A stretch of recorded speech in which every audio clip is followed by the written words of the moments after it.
Okay, this is a quick walk through the basement studio.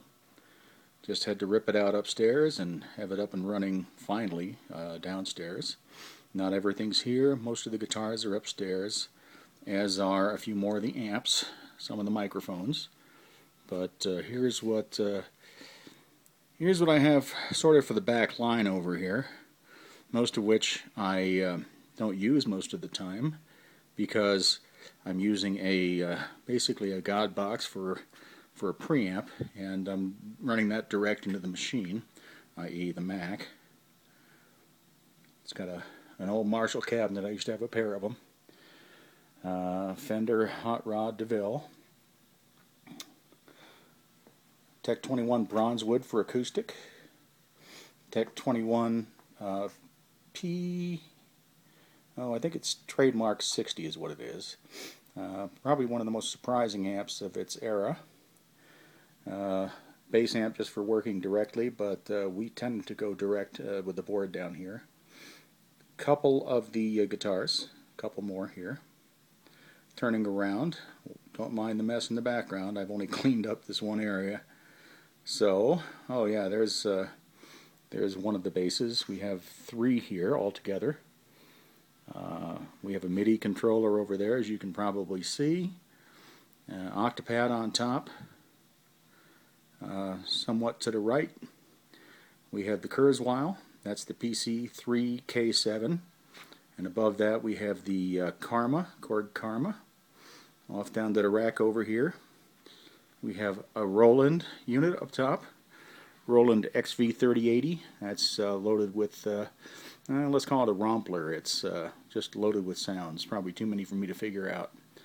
Below that, guitar amp emulator. That's a Pod Pro. Headphone amp. A couple of MIDI boxes. Small patch bay at the bottom.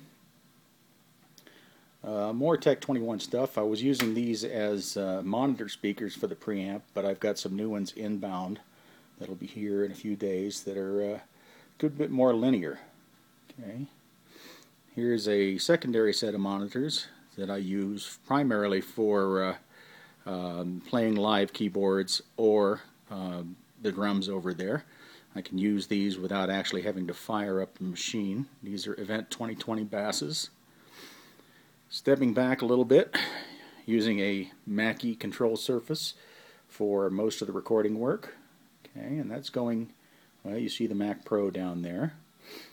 Okay, up beyond that we're running Apple Logic. Logic is running on both of the monitors and a few other tools as well. Okay. Drum machine, that's a Boss DR880. Fantastic machine.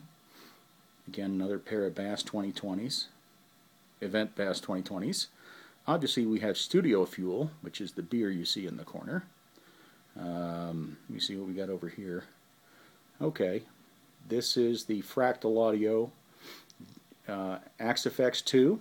It's just, I don't even know what to say about it. It's a phenomenal box.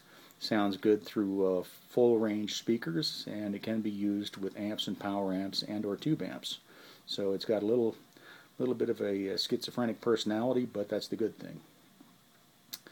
You don't really want to see this. This is sort of a rat's nest down there. We have an equally large rat's nest on the other side behind the racks. I decided not to tie anything down because as soon as you lock everything down, you have to cut cable ties and move stuff around. These are a couple of racks that I'm in the process of disassembling. Probably sell off some of this stuff. And over here is probably the main vocal rack, as well as the remainder of the guitar stuff. That's United Audio 6176 at the top. Okay, a couple of Fat Man preamps from HHB. Harmony machine from DC Helicon. I have a couple of these interfaces. These are the RME Fireface 800s. Below that is a Lexicon PCM90. Korg A2, a digital patcher, and a Bass Pod Pro. This is my primary guitar. This is a PRS, Paul Reed Smith McCarty. Nothing fancy about it, it's just my favorite. I have some more ornamental pieces upstairs, but this is the one that gets the most use.